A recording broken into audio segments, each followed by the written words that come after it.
Abdul Manan, you are a model, you are an actor, आपको youth follow करती है, देखती है। हमारी यूथ में एक इशू बहुत ज़्यादा फैला हुआ है, ड्रग यूज़। उसका बहुत सारा जिक्र भी होता है न्यूज़ मीडिया में, सोशल मीडिया पे। तो थोड़ा उसके ऊपर आप अपना ओपिनियन दें, थोड़ा सा रिफ्लेक्शन दें कि यूथ किस तरह इस चीज़ से बच सकती है, ड्रग यूज़ से। I like your question actually. असल में बहुत जो अभी अलार्मिंग है सिचुएशन यहाँ पे, वो यही है कि हमारी यूथ जो है ना, वो ड्रग यूज़ तो एक बड़ा थोड़ा हमारे लिए एक बड़ा धचका है, बट वो उन्होंने ना एक कुछ और छोटे छोटे ऐसे चीज़ें बना ली हैं जो कि ड्रग का ही हिस्सा है। एक स्पारी है जो कि ओपियम डिप करके, उसकी स्पारी के अंदर ना वो डिप होती है। इस वजह से वो लोगों को तो नहीं पता, लेकिन हम जानते हैं, क्योंकि मैं एडिक्शन ट्रीटमेंट सेंटर जो विलिंग वेज है, डॉक्टर सदाकत मेरे मेंटोर हैं। अच्छा। तो मैं उनसे बड़ा कुछ सीखा है, और मैं आई वाज मैनेजर देयर। मैंने तो 5 to 6 ईयर्स वहाँ पे गुजारे, और मैंने बड़ा कुछ सीखा अपनी ज़िंदगी का। बेहतरीन मेरे लम्हात थे। साइकेट्रिस्ट के पास बैठ के मैं बड़ा कुछ सीखा। तो हमारे पास ये केसेस आते थे, कुछ लोग अल्कोहलिक ड्रिंक्स के एडिक्ट होते हैं, और कुछ लोग इवन बहुत सी चीज़ें ऐसी हैं, कुछ लोग ये स्मथ बॉन्ड के एडिक्ट होते हैं। ड्रग्स तो बहुत सारे हैं। कुछ लोग ये जो पेट्रोल है उसके एडिक्ट हो जाते हैं। उसको बाद 2-3 दफ़ा स्निफ करें तो एकदम से एक बाज आ जाती है। आपकी एकदम वो चीज़ें घूमना, आपको तारे नज़र आना शुरू होते हैं। असल में ये तारे ही हैं जिसको वो हासिल करने के लिए ये और ड्रग्स लेते हैं। वो जो पहले तारे नज़र आते थे, पहले दिन के जो तारे नज़र आते हैं ना, उनको हासिल करने के लिए ये और मिक्स चीज़ें करते हैं, तो वो तारे फिर भी नज़र नहीं आते। तो ये ड्रग एडिक्शन यहाँ से स्टार्ट होती है। पर इसके साथ साथ और बड़े मर्ज स्टार्ट होते हैं। शिज़ोफ्रेनिया जो दिमाग का मर्ज है, जो आजकल स्किज़ोफ्रेनिया, पैरानोया है, ओसीडी है। अच्छा, मेरा आपसे सवाल ये है कि आपको लगता नहीं है कि हमने यूथ के लिए अनफ एंटरटेनमेंट की जगह नहीं बनाई पाकिस्तान में, ग्राउंड्स नहीं बनाए, इस वजह से ये बच्चे इस तरफ आ रहे हैं? और इसको किस तरह हम कर्टेल किस तरह किया जाए ड्रग यूज़ को? अच्छा, आपने जो जब ग्राउंड्स का नाम लिया तो यहाँ से मुझे अंदाज़ा हुआ कि हमारी टीम का जो हाल देख लें। अब इससे हमारी टीम को चेंज करने जा रहे हैं, बड़ी खुशाइंदा बात है। अच्छा, पहले क्यों नहीं आपने कोई, हमारा माशाल्लाह से क्रिकेट का इतना फीवर है कि जगह जगह रोड्स पे क्रिकेट खेलते हैं बच्चे। आप अगर टैलेंट ढूंढने निकले तो आपकी सोच होगी आपको कितना टैलेंट मिलेगा। वसीम अकरम नहीं रोड से मिला था, तो क्यों नहीं आपने इस चीज़ को क्यों नहीं कभी तरजीह दी? आपने, वो इतना वज़नी शख्स है जो अपना वेट नहीं इतना संभाल सकता, तो वो क्रिकेट कैसे खेल सकता है? मुझे तो हैरान है। उस आज़म जो लड़का टीम में था या अभी भी है, तो वो किस तरह आपने, ये आपके सिलेक्शन है। बड़े बड़े ज़बरदस्त टैलेंटेड लड़के हैं जो आप उनको सेलेक्ट कर सकते हैं। हमारे पास ग्राउंड्स नहीं है, तब भी लोग रोड्स पे आके खेल लेते हैं। हमारे पास इवन फुटबॉल की ग्राउंड्स नहीं है। हमें चाहिए फुटबॉल ग्राउंड्स दें, रग्बी ग्राउंड्स दें, हम इंटरनेशनली खेलें जाके। हम ज़रूरी नहीं है क्रिकेट में ही आगे बढ़े। $multi-billion इंडस्ट्री है फुटबॉल की, और हमने रग्बी बहुत खेली जाती है बाहर। आप फुटबॉल खेलें, हमारे लड़के यहाँ से बाहर फुटबॉल खेलने जाएं। हॉकी को आपने बिल्कुल गिरा दिया नीचे। कबड्डी में हम बहुत आगे थे, रेसलिंग में हम बड़े अच्छे थे। कहाँ गए वो सारे हमारे रेसलर्स बेचारे, जो कि अब कुछ के कुछ बन गए हैं, कोई कुछ काम शुरू कर दिया। कितने अच्छे अच्छे मुकाबले होते थे। इंडस्ट्री बन ही नहीं सकी क्रिकेट के अलावा पाकिस्तान में। मेरा ख्याल है इंडस्ट्री नहीं है, कोई फाइनेंसेस ही नहीं है उसमें। देखिए, आप अपनी स्पोर्ट्स को थोड़ा प्रमोट करेंगे तो इंडस्ट्री बनती है, और इंडस्ट्री बनेगी, बहुत सी चीज़ें आती हैं, फिर यूथ इस तरफ आएगी, ड्रग यूज़ कम होगी। जी, आप बिज़ी करें लोगों को, आप बच्चों को बिज़ी इस तरफ करें, ना कि वो मोबाइल में बिज़ी हों या वो इधर ड्रग्स की तरफ बिज़ी हों। फिर वो हमारे यहाँ पे भी ये बड़ी प्रॉब्लम है। ये जो बाहर बैठ के जो लोगों के साथ गॉसिप्स हैं, इनमें बड़े बच्चे इंडल्ज हो जाते हैं, और वहाँ से फिर मोबाइल, तुम्हारे पास कौन सा मोबाइल है, अच्छा है बुरा है, वो सारी एक दौड़ में लग जाते हैं सारे। और तुम्हारा इंस्टाग्राम कैसा चल रहा है, तुम्हारा फेसबुक कैसे चल रहा है, इसके ऊपर एक रेस चल जाती है। फिर वो इसी तरह यहाँ से फिर ड्रग भी शुरू हो जाती है। कोई एक पी रहा है तो वो दूसरे को ऑफ़र करता है कि यार पी के तो देखो क्या होता है।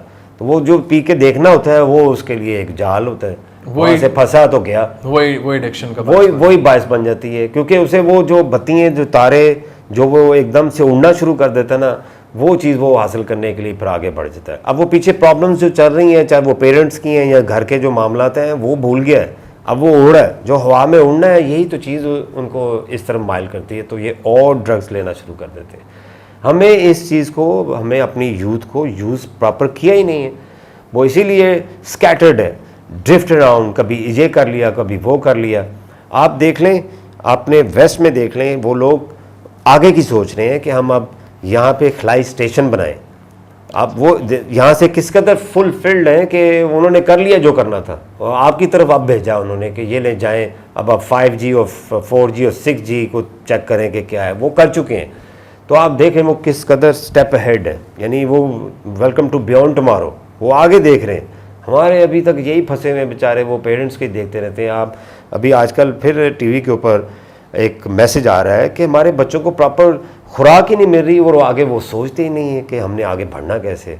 तो यही तो हाल हो रहा है। कब ये चेंज आएगा, कब ये हमारे पाकिस्तान के अंदर प्रॉपर तब्दीली आएगी? It's a really sad story. ये हमें कुछ करना पड़ेगा, खामोशी से कुछ भी नहीं होना। ना एंजल्स आने हैं तो ये हमारा निज़ाम चेंज होना है, ये आप लोगों ने ठीक करना है तो होगा, अदरवाइज़ कुछ नहीं होगा। यहाँ से टैलेंट बाहर जाता जाएगा, और पाकिस्तान का सॉलिड टैलेंट जो है, जो जिसको पाकिस्तान को यूज़ करना चाहिए, वो अपनी सर्विसेज बाहर दे के तो अपना नाम भी कमा रहे हैं, पैसा भी कमा रहे हैं। अब्दुल मन्नान, आप इतने फिट हैं, आपकी मॉडलिंग तस्वीरें हम देखते रहते हैं। हमारी यूथ को भी ज़रा बताएं कि ये मसल्स और ये फिटनेस किस तरह वो अचीव करें, ताकि वो ज़रा हेल्दी लाइफस्टाइल को भी हमारी यूथ जो है वो अडॉप्ट करे। मेरे सबसे पहले ये अल्लाह ताला का एहसान होता है, जैसे अल्लाह ताला चाहे अपना फजल से नवाजता है, ये अल्लाह का फजल है। दूसरा आपकी कोशिश है, ये बड़ा इंपॉर्टेंट है कि आप अपनी कोशिश तो करें। यानी आपने कोशिश ही नहीं करनी, आपने आपको पहले तो अपना सब कॉन्शियस में देखें कि मैं क्या बनना चाहता हूँ और कैसा दिखना चाहता हूँ, ये बड़ा ज़रूरी है। मैंने कभी अपने आप को मैसिव नहीं देखा कि मैं बहुत ज़्यादा मैसिव हूँ। I always see myself like Bruce Lee, like एक एथलीट फिज़िक, बस एक स्विमर फिज़िक नहीं होती, जो स्विमर होते हैं वो कोई ज़्यादा मैसिव भी नहीं होते, बहुत ज़्यादा बाइसेप भी नहीं, उनके शोल्डर्स बड़े अच्छे होते हैं बिकॉज उन्होंने मूव करना होता है। और जो बॉक्सर्स हैं, जो मिक्स मार्शल आर्टिस्ट हैं, जैसे खबीब है, हमारे मुस्लिम रशियन जो वर्ल्ड चैम्पियन हुआ है MMA मिक्स मार्शल आर्ट में, वो उसके आगे उसके कज़न्स देखें, इस्लाम मैकाचेव जो है वो अब आ रहा है उसी पोजीशन पे, फिर उसके और भी ज़ुबैर है, उसी के कज़न्स हैं। तो आप अंदाज़ा करें, हमारे जर्मनी में दागिस्तान में वहाँ पे मुस्लिम रेसलर्स हैं, मिक्स मार्शल आर्टिस्ट हैं। तो हमारे यहाँ क्यों नहीं है? यहाँ पे हमारे यहाँ विजन नहीं दिया जाता, और ये स्पेशली नहीं कहा जाता कि शाबाश तुम कर सकते हो। अच्छा अब्दुल मन्नान, मैंने एक और चीज़ नोटिस की है आपकी बॉडी से भी, कि जो मैसिव बॉडीज़ होती हैं वो मेंटेन नहीं की जाती इन द लेटर एज, मगर अगर लीन बॉडी है बंदे की तो वो की जाती है मैनेज, अगर आप अच्छी डाइट लें, एक फिटनेस लाइफस्टाइल रखें। उस पर आप क्या कमेंट करेंगे? वो देखें, अगर और वो अचीव कैसे की जा सकते हैं? ओके, जो ऑलरेडी देखें, पहले अपनी बॉडी टाइप देखें कि आपकी बॉडी टाइप क्या है। There are the 3 types, ectomorph, mesomorph और सेंडोमॉर्फ। ये टाइप्स हैं 3। कुछ लोग बहुत मैसिव होते हैं ऑलरेडी, क्योंकि वो बिल्ड ही ऐसे होते हैं। कुछ लोग एक्टोमॉर्फ होते हैं जिन्हें स्लिम से, वो थोड़ा सा एक्टो और मेसो इकट्ठा मिक्स करके एक जो बन जाता है ना, वो एक बड़ी आइडियल बॉडी बन जाती है। यानी आप स्लिम से भी हैं और थोड़ा सा आप गेन कर जाते हैं, जिससे आप एक मिनिमम वेट देखिए। अपना BMI ज़रूर चेक करें, बॉडी मास इंडेक्स, उसको ज़रूर फॉलो अप रखें। आप गूगल पे भी लिखेंगे BMI विद योर हाइट के साथ जो आपका BMI होना चाहिए, जो वेट आपका होना चाहिए, उसको आप अपने रियल जो आपका वेट है उसके साथ टैली करें। आपको अंदाज़ा हो जाएगा कि आप कितने को आइडियल वेट के साथ है। ये बहुत ज़रूरी है। हम ओवरवेट होते हैं और ऑलरेडी हमारे मसल्स का वेट बहुत होता है, जिसे हम ट्रेनिंग करके, कुछ रनिंग करके, कार्डियोवास्कुलर ट्रेनिंग करके हम उसको नॉर्मल कर लेते हैं। जितना आप ज़्यादा वेट अपने आप पर डालेंगे, यानी आपका बॉडी का वेट उतना ही ज़्यादा, अगर जितना ज़्यादा होगा उतना ही आपके ऑर्गन्स पे बर्डन पड़ रहा है। आपका लिवर के ऊपर, आपके हार्ट के ऊपर, आपके बाकी जो ऑर्गन्स हैं सब के ऊपर आपके लोड पड़ रहा होता है। आप देखें, जिन लोगों को बैठने की आदत है स्पेशली, वो बैठे बैठे उनका बेली बहुत ज़्यादा गेन होना शुरू होता है, और बेली से ही आपकी लोअर फैट से आगे पूरी फैट फैलना शुरू होती है। 30 मिनट से ज़्यादा मत बैठे। 30 मिनट्स यूं ही हो जाए, थोड़ा सा एक वॉक करके फिर दोबारा आ जाए, अदरवाइज़ वो आपकी बॉडी जो है फ़ैट प्रोड्यूस करना शुरू कर देती है। तो ये बहुत सी चीज़ें जो आपको सीखनी चाहिए। लिसन टू योरसेल्फ, ये बहुत ज़रूरी है। हम अपने आप को नहीं सुनते। इवन जो लोग बहुत काम कर रहे हैं वो अपनी बहुत सी चीज़ें सुन नहीं पा रहे कि हमारी बॉडी रिस्पॉन्ड कर रही है कि नहीं कर रही। तो ये बड़ा ज़रूरी है कि लिसन टू योरसेल्फ कि आपकी बॉडी क्या कह रही है। अच्छा, आप हेल्थ पे बात कर रहे थे, थोड़े से कोई डाइट टिप्स भी दे दें कि कौन सी ऐसी चंद चीज़ें हैं जो कि हमारी यूथ में या हमारी ओल्डर एज में हमें बिल्कुल भी नहीं लेनी चाहिए सबको। देखिए, जो अर्ली स्टेज होती है, जब आप ट्रेनिंग के लिए गए ही हैं, इसमें आपको जिम के अंदर जो इंस्ट्रक्टर्स हैं आजकल मैं जो देख रहा हूँ बड़ा बैड इंप्रेशन है। आते ही बच्चों को वो सप्लीमेंट्स की तरफ लगा देते हैं। आप अभी जब आए हैं ना बॉडी बिल्डिंग के लिए, एक्सरसाइज करने के लिए जिम में, तो अभी आप समझे कि आपने मैट्रिकुलेशन एग्ज़ाम्स अभी दिए हैं, तो उसमें जो छुट्टियाँ आती हैं वो आपका बेस्ट आइडियल टाइम है, और यही आपकी हार्मोन्स ग्रोथ का टाइम है। आपकी हार्मोन्स ग्रोथ इसमें पीक पे होती है। इस दौरान अगर आप कोई सप्लीमेंट ले लेंगे तो आपका जो नेचुरल प्रोसेस चल रहा है आपकी बॉडी के अंदर, जो कुदरत ने निज़ाम वो डिस्टर्ब हो सकता है, वो रुक जाता है, क्योंकि आप सप्लीमेंट ऊपर से लेना शुरू कर दिया आपने। अब वो बॉडी कहती है कि आज ठीक है, ऊपर से आ रहे हैं ना, वो आपको जिंक भी मिल रहा है, आपको सेलेनियम भी मिल रहे हैं, आपको जो कैलोरीज भी मिल रहे हैं, आपको प्रोटीन्स भी मिल रहे हैं। उस सप्लीमेंट में सब कुछ होता है जिसकी आपको ज़रूरत नहीं होती। बेसिकली आपको अभी अपनी बॉडी को अडॉप्ट करना होता है कि वो यूज़ टू हो जाए एक्सरसाइज से, लेकिन आप साथ ले लेते हैं सप्लीमेंट तो यूज़ करने की इजाज़त है कि आप आफ्टर 40 यूज़ करें जी। जब आप 40 की हो जाएं उसके बाद आपको सप्लीमेंट यूज़ करने चाहिए। उससे पहले आपको दाल रोटी सोने की तरह लगती है। यही मेरे वालिद साहब बताते थे कि इस एज में जब मैंने स्टार्ट की थी, मैंने मैट्रिकुलेशन एग्ज़ाम के बाद ही स्टार्ट की थी अपनी एक्सरसाइज, और घर से स्टार्ट की थी। फिर मैं जिम गया। जब मैंने स्टार्ट की तो उस वक्त में इतना ज़्यादा नहीं होता था ये सप्लीमेंट का शोर शराबा।